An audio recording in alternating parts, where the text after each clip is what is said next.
At the end of the last lecture, we were looking at the situation of horizontal plates. We considered a square plate or a rectangular plate or a circular plate held horizontally and losing heat either from its top surface or its bottom surface or from either side. We also considered a typical horizontal surface, and we said that if the surface is hot, then the fluid over it will try to rise in the form of a plume.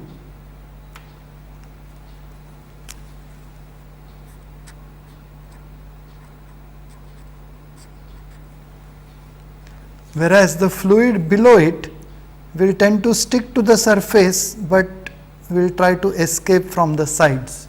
The flow pattern will be different on the top surface and on the bottom surface. However, if the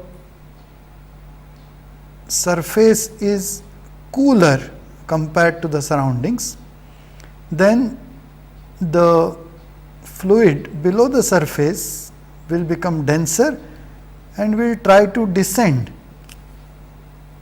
So, this is the plume which moves down in this case, whereas the fluid near the top of such a surface will try to stick to the surface, will drift towards the edges and will try to escape downwards.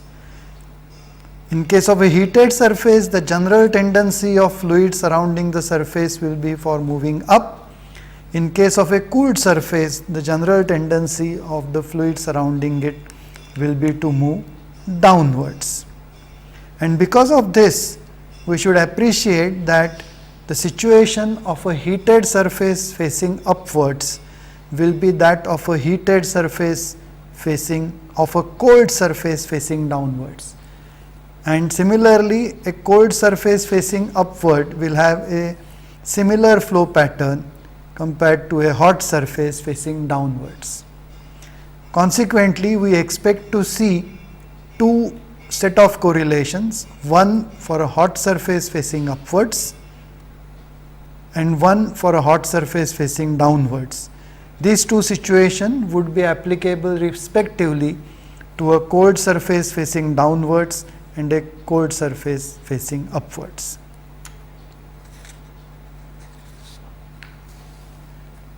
Based on experimental data for such horizontal plate situation, useful correlations are provided by Macadams and by Lloyd and Moran. We should note that these provide average Nusselt numbers, not local ones. So, we have the average heat transfer coefficient. Properties are to be evaluated at the mean film temperature. One has to be careful about the characteristic dimension used in the dimensionless Grashof number or Rayleigh number, because it differs, definition of L differs for each shape of the plate, and it also depends on whether the plate is facing upwards or facing downwards. These are not valid for a very wide range of Prandtl number. The experiments have been done essentially with air, sometimes with water, and hence the correlations are expected to be valid for fluids with Prandtl number not far from unity. Air and water are okay, but they may not be valid for, say, liquid metals or for highly viscous oils. Let us first look at a correlation which is for a heated surface facing upwards or for a cooled surface facing downwards. These are similar situations. And you will notice that the Nusselt number is provided as a function of only the Rayleigh number. There is no separate existence of the Prandtl number. And for two ranges of Rayleigh number from 10⁴ to 10⁷, and from 10 raised to 7 to 10 raised to 10, we have Nusselt number as some constant into Rayleigh number raised to a small exponent. Notice that for these correlations, heated surface facing upwards or cooled surface facing downwards, the characteristic length L is defined as area of the surface of the plate of one side of the plate divided by its perimeter, and this is applicable for square plates, rectangular plates as well as for circular plates. You will notice that for a circular plate the characteristic length is not the diameter.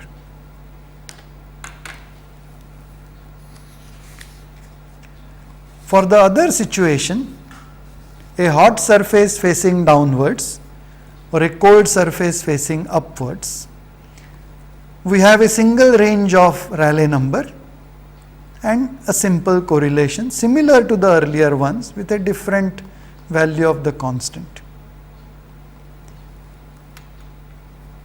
Now see here, it is the L which is defined in a different way. For a square plate, it is side of the square. So if you have a square, say side A by A, then the characteristic dimension is A.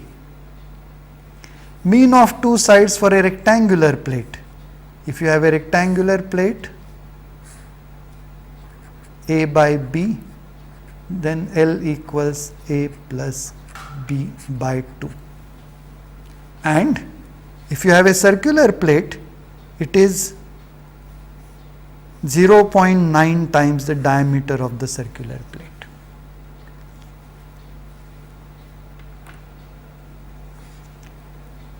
Let us take an example so that we are exposed to solving problems with these correlations. The situation we are going to look at is this. We have a circular plate kept horizontal in still air. It is to be maintained at a surface temperature of 72 degrees C. The diameter of the plate is 0.3 meters. Either surface of the plate, top as well as bottom, has an emissivity of 0.6. The ambient air is at a temperature of 28 degrees C.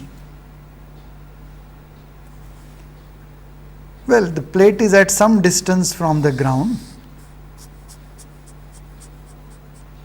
and the ground temperature is 25 degrees C. And the top surface of the plate is exposed to the so-called sky, where you can say the temperature of the sky is 20 degrees C.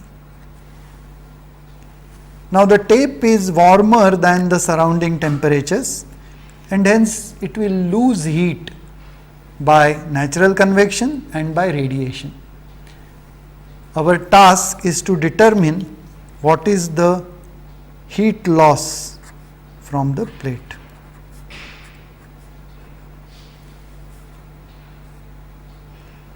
We will have to split this into 4 components, since it loses heat both by radiation as well as by convection,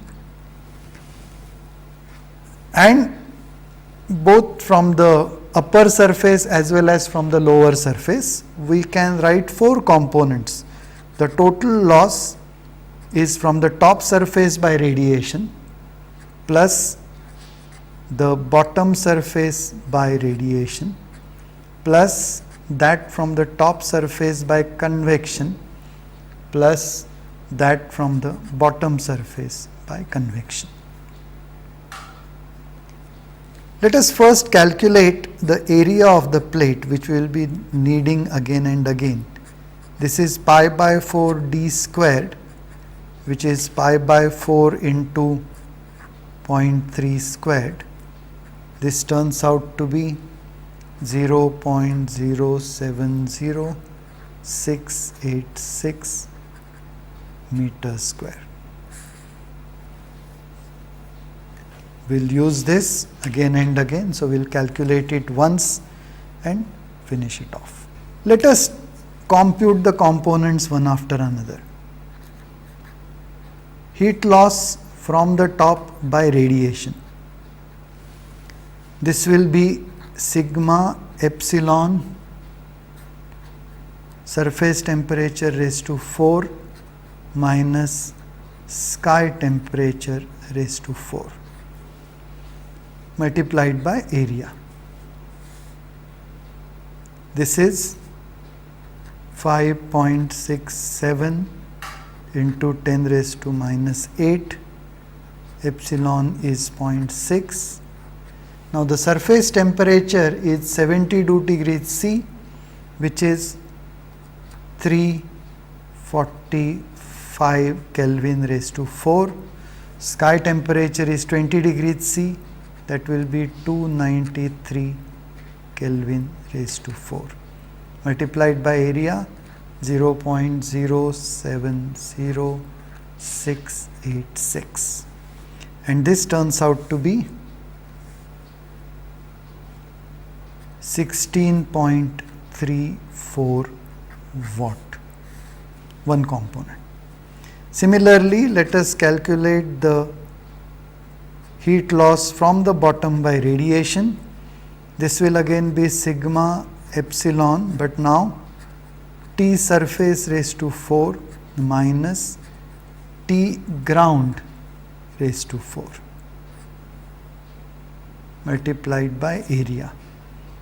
Now between this expression and this expression, the only difference is T ground is 25 degrees C, which is 298 Kelvin, and if you substitute that, you will get this to be 15.10 watt. After having completed the task of obtaining the radiative components from the top surface and from the bottom surface, let us move on to compute Q top by convection and Q bottom by convection. For this, we will have to calculate Rayleigh number, and for calculating that we need properties at the mean film temperature, which is T surface plus T air divided by 2. Surface temperature is 72 plus 28 divided by 2, which is 50 degrees Celsius. If you read off properties of air at 50 degrees Celsius, you will get conductivity of 0.0283 watt per meter Kelvin. Nu is 17.95 into 10 raised to minus 6 meter square per second, and Prandtl number is 0.698. Now for determining the top heat transfer from the top by natural convection, we require, it's a circular plate, the definition of L here is area by perimeter. Area is pi by 4 d squared, perimeter is pi d. So we get diameter by 4. The characteristic length here is 0.075 meter. If you substitute these values in the definition of the Rayleigh number, G beta delta T L cube by nu squared into Prandtl number, you will get this to be 1.221 into 10 raised to minus 6. Remember, we need beta as a property, but then beta will be 1 divided by TMF in Kelvin, that will be 1 divided by 323 1 over Kelvin. So we have everything here to compute the value of the Rayleigh number. After having computed the Rayleigh number, we use the correlation for the heat transfer from the top in that range, and that turns out to be Nu bar L is 0.54 into Rayleigh based on L raised to 1 by 4. Substituting our value of Rayleigh number, which is 1.221 into 10 to the 6, we will get this to be 17.95, which is H bar into L by K. Hence, H bar is 17.95 into K 0.0283 divided by characteristic length 0.075. This turns out to be 6.77 watt per meter squared Kelvin. And hence our heat loss from the top surface by convection turns out to be H bar into delta T into A, which is 6.77, delta T is 72 minus 28, and area is 0.07066, and this turns out to be 21.06 watt.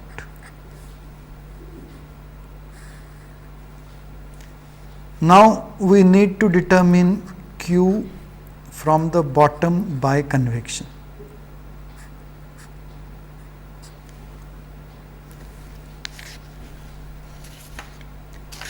For this, since it is a circular plate, L is defined to be 0.9 times diameter. Okay.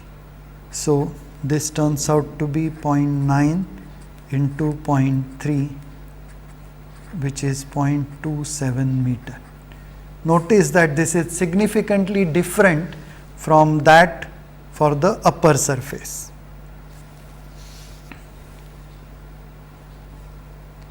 This gives us a Rayleigh number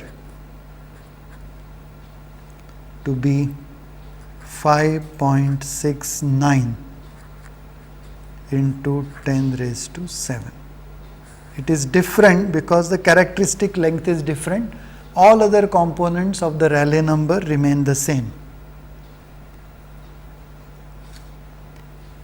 Now, using this Rayleigh number, we get by the correlation for the average Nusselt number, which is 0.27 Rayleigh number based on L raised to 1 by 4 is 23.46, which is H bar L by K. Hence, H bar turns out to be 23.46 multiplied by K 0.0283 divided by L, which is 0.27. This turns out to be 2.46 watt per meter squared Kelvin, and from which heat transfer from the bottom by natural convection is H bar A delta T, which turns out to be 7.65 watt. So our total heat loss Q, which is Q from top by radiation plus Q from bottom by radiation plus Q from top by convection plus Q from bottom by convection. Let's write down these terms. 16.34 plus 15.10 plus 21.06 plus 7.65, everything in watts. Let's compute the sum of the radiative component and that of the convective component separately. So radiative component total is 31.44 watts. Convective component total is 28.71 watt. So the total is 60.15 watt. And this indicates that in this situation the radiation is slightly more than half of the total heat loss. Radiation does not predominate, but it is as significant as natural convection, slightly more so. Now let us look at the last situation, and that is enclosed spaces. Natural convection in enclosed spaces. And these enclosed spaces occur in many applications. Say a vertical enclosed space occurs between double glazed glass windows, common on air conditioned rooms. One side is at T1, another side is at T2. Sometimes they occur in horizontal situations. T1, T2. In solar collectors, we have a hot plate and which absorbs radiation, and there is a glass cover on top which suppresses convection. So you have a gap, one surface is at T1, another surface is at T2. Depending on the orientation, whether it is vertical, horizontal or inclined, at some angle gamma from the horizontal, we will have different flow patterns. For example, in a typical inclined cavity where we have T1 and T2 as the two surfaces, and the remaining two surfaces, the smaller ones, are assumed to be insulated, the flow along the hot surface will move up. It will take some sort of a U-turn near the edges, will move down along the cooled surface and complete a circuit. Some sort of a circulation pattern will be set up. In case of inclined cavities, the circulation pattern is often a single circulation cell, whereas in case of horizontal cavities, there will be a large number of small cavities formed, known as Bénard cells. In case of a vertical thing, you may sometimes have a single cavity, sometimes single cell, sometimes multiple cells, depending on the ratio of the width L to the height h of the cavity.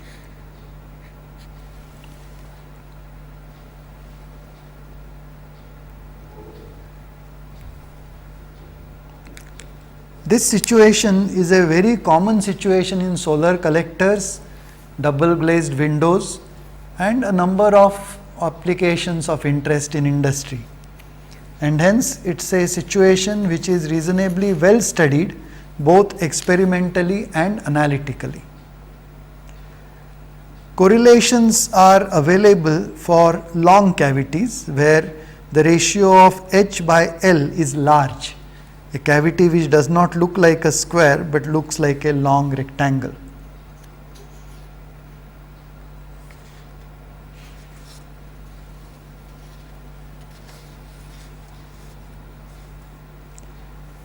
The recommended correlation is by Buchberg and Associates. It provides average Nusselt numbers. Properties are evaluated at T1 plus T2 by 2, where T1 is the hot surface, usually expected to be below the cooler surface, and T2 is the temperature of the cooler surface. So, the temperature difference delta T will be T1 minus T2. Properties are to be evaluated at T1 plus T2.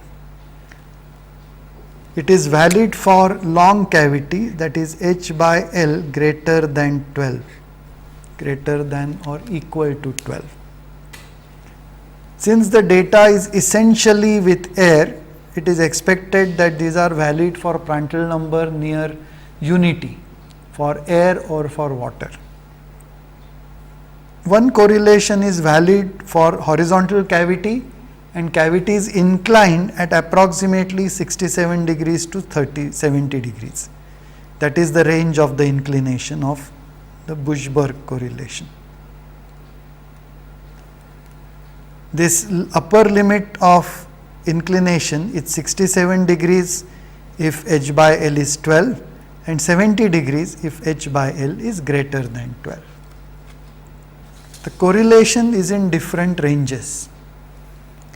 If Rayleigh number into cosine gamma is less than 1708, the Nusselt number is 1, and this indicates, 1 indicates that heat is transferred essentially by conduction.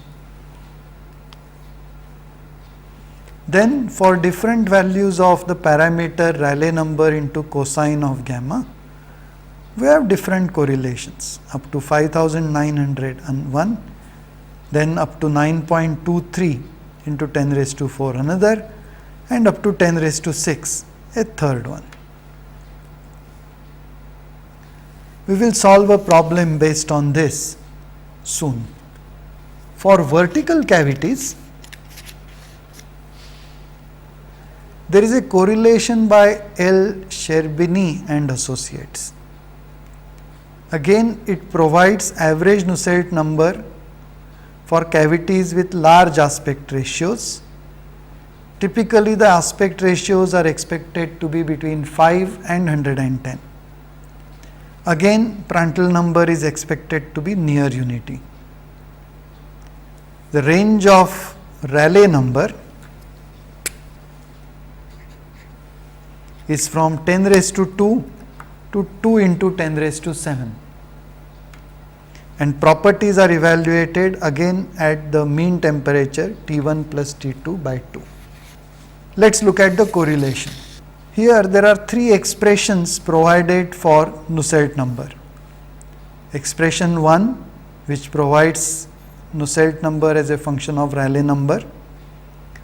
A second expression again providing Nusselt number as a function of Rayleigh number, a more complicated one. And a third one, though simple, but it provides Nusselt number as a function of Rayleigh number and the aspect ratio H by L. And we have to select the maximum of the 3 values of Nusselt number obtained by using these 3 correlations. So, we must calculate, say, Nu bar L1, Nu bar L2 and Nu bar L3 and select the maximum of these as the average Nusselt number. Now, the earlier correlation by Buchberg gave us correlation or Nusselt number up to an inclination of about 70 degrees. So from horizontal to approximately 70 degrees, we have the Buchberg correlation. For vertical, we have the L-Sherbini correlation. So for angles between 70 degrees and the vertical,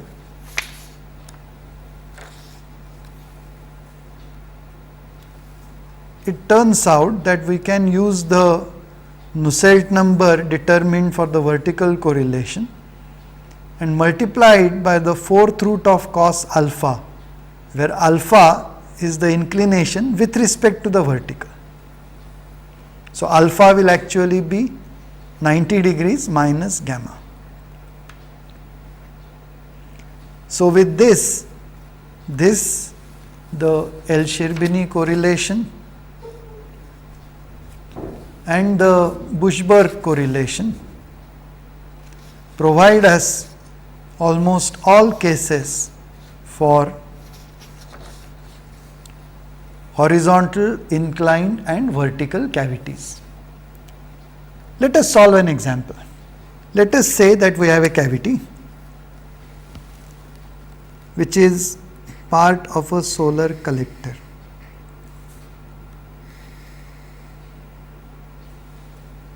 Let us say it is inclined at some angle gamma. We will obtain solutions for some different values of gamma. This is the collector plate which is at 75 degrees Celsius, and the glass surface is at 55 degrees Celsius.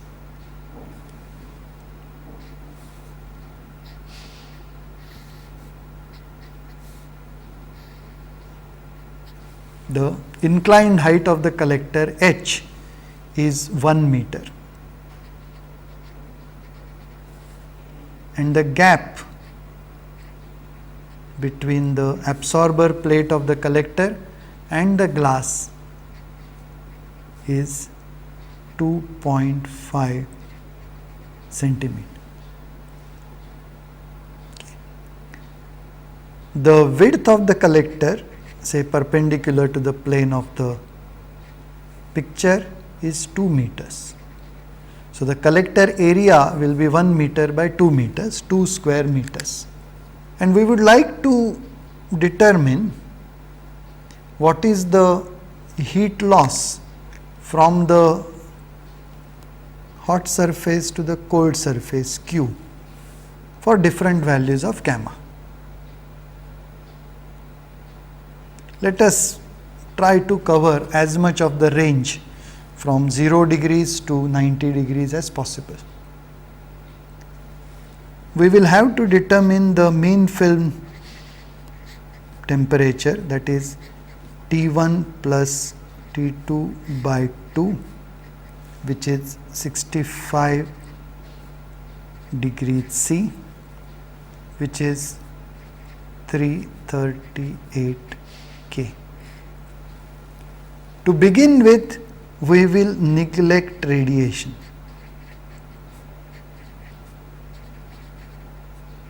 In the comparison, we will assume radiation doesn't take a part.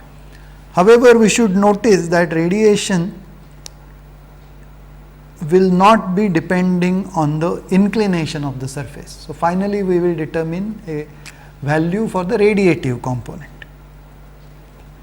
At this temperature, let's determine properties of air.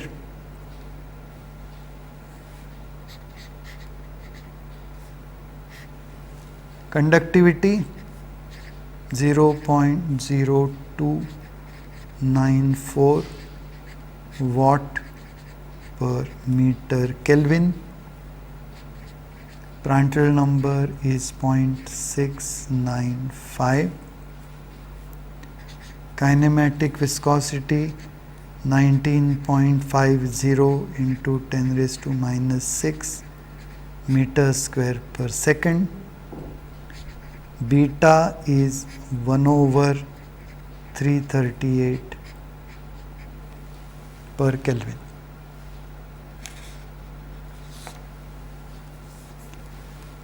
Let's calculate the Rayleigh number, RAL. This is G beta delta T L cube by nu squared into Prandtl number. We know everything here. Value of G is assumed to be 9.81 meters per second per second. This turns out to be 1.6577 into 10 raised to 4. This is greater than 1708, so there will be natural convection in the gap. Let us compute at gamma equal to 0 degree. So, horizontal.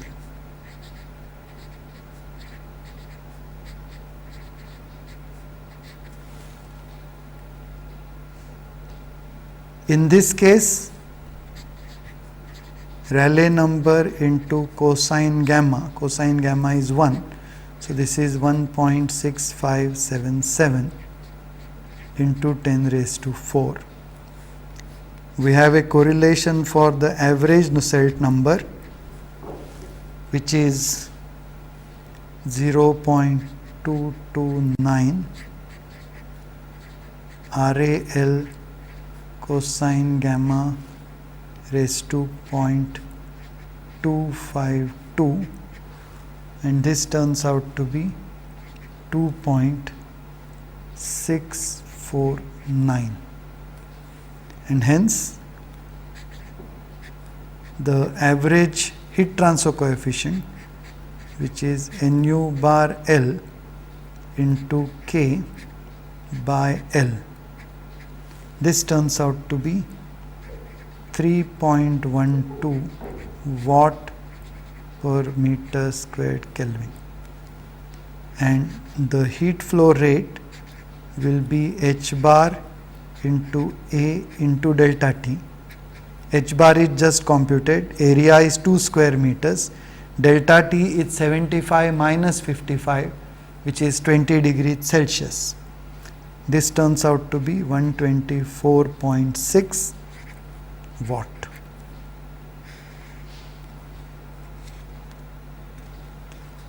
Proceeding in the same way, one can calculate at different values of gamma. For example, at gamma is 15 degrees, you will get the heat loss to be 123.5 watt, only slightly smaller than the 124.6 watt which we obtained just now. Gamma equal to 30 degrees, we will obtain 120.2 watt. Gamma equal to 45 degree, we will obtain 114.2 watt. Notice that up to 45 degrees there isn't any significant decrease in the amount of heat loss. At 60 degrees,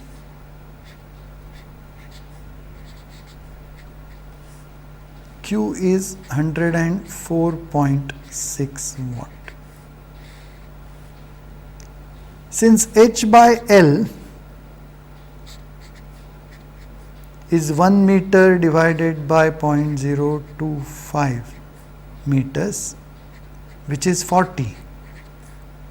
Our gamma star, the limit for inclination for use of the Buchberg correlation, is 70 degrees. And at that, let us calculate Q.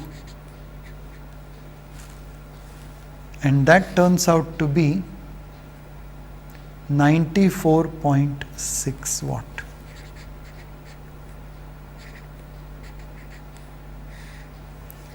So, from horizontal to the inclination of 70 degrees, the heat loss reduces from about 125 watt to about 95 watt, okay, a decrease of around 25%. Now, let us look at the other end. Gamma equals 90 degrees or alpha equals 0 degrees, and that is vertical orientation.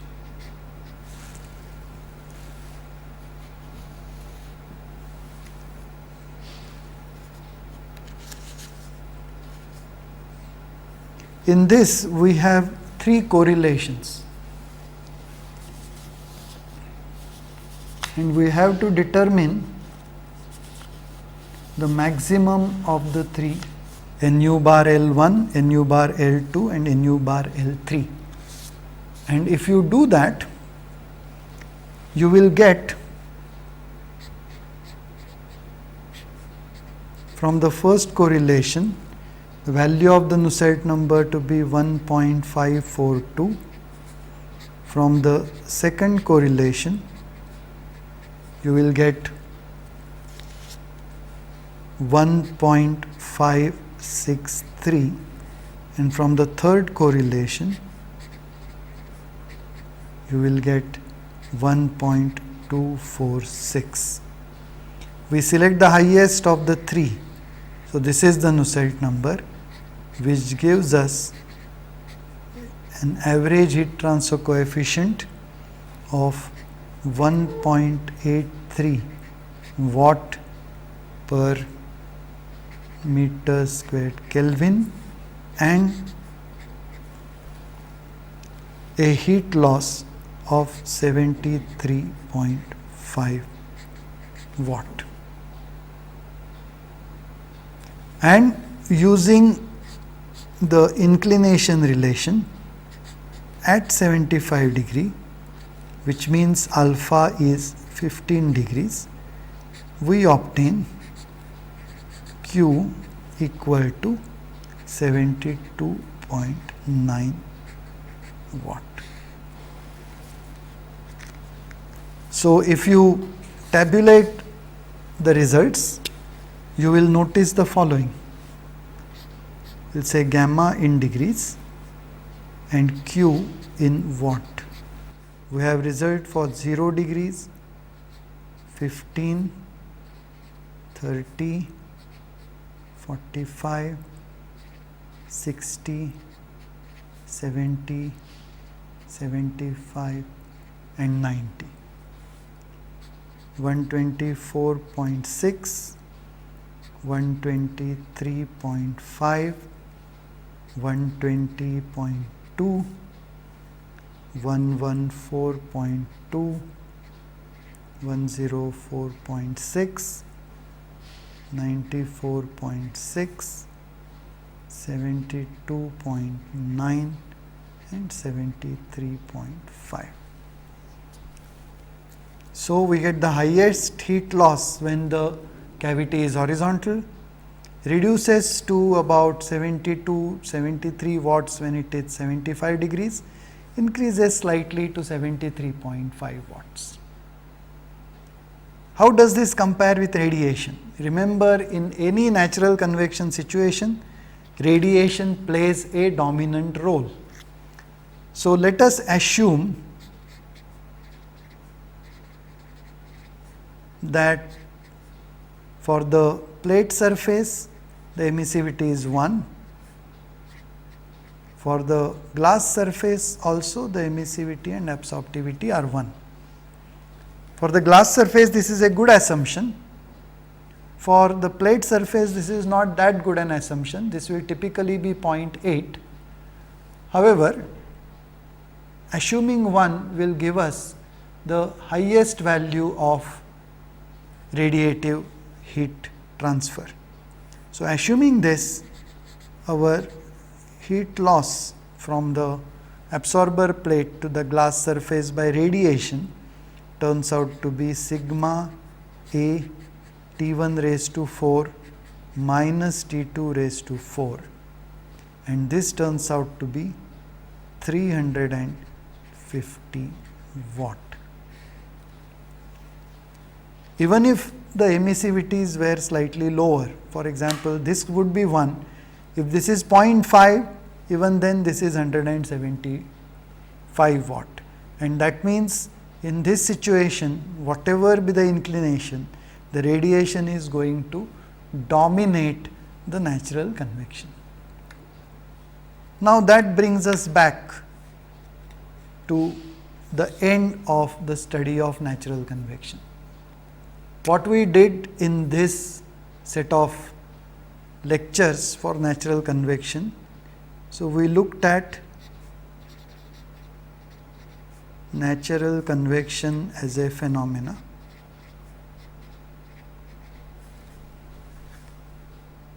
We looked at the dimensionless numbers.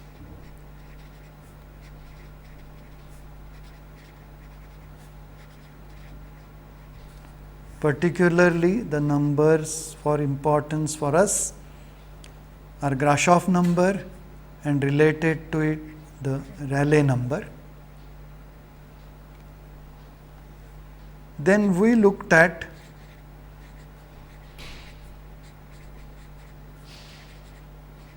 correlations, and the situations we looked at were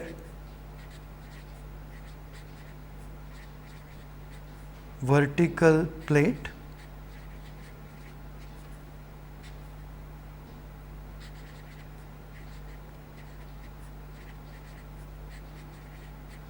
horizontal cylinder, then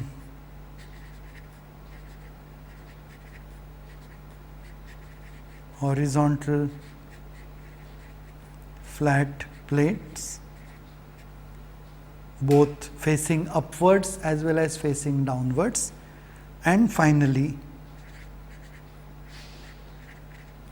enclosed spaces.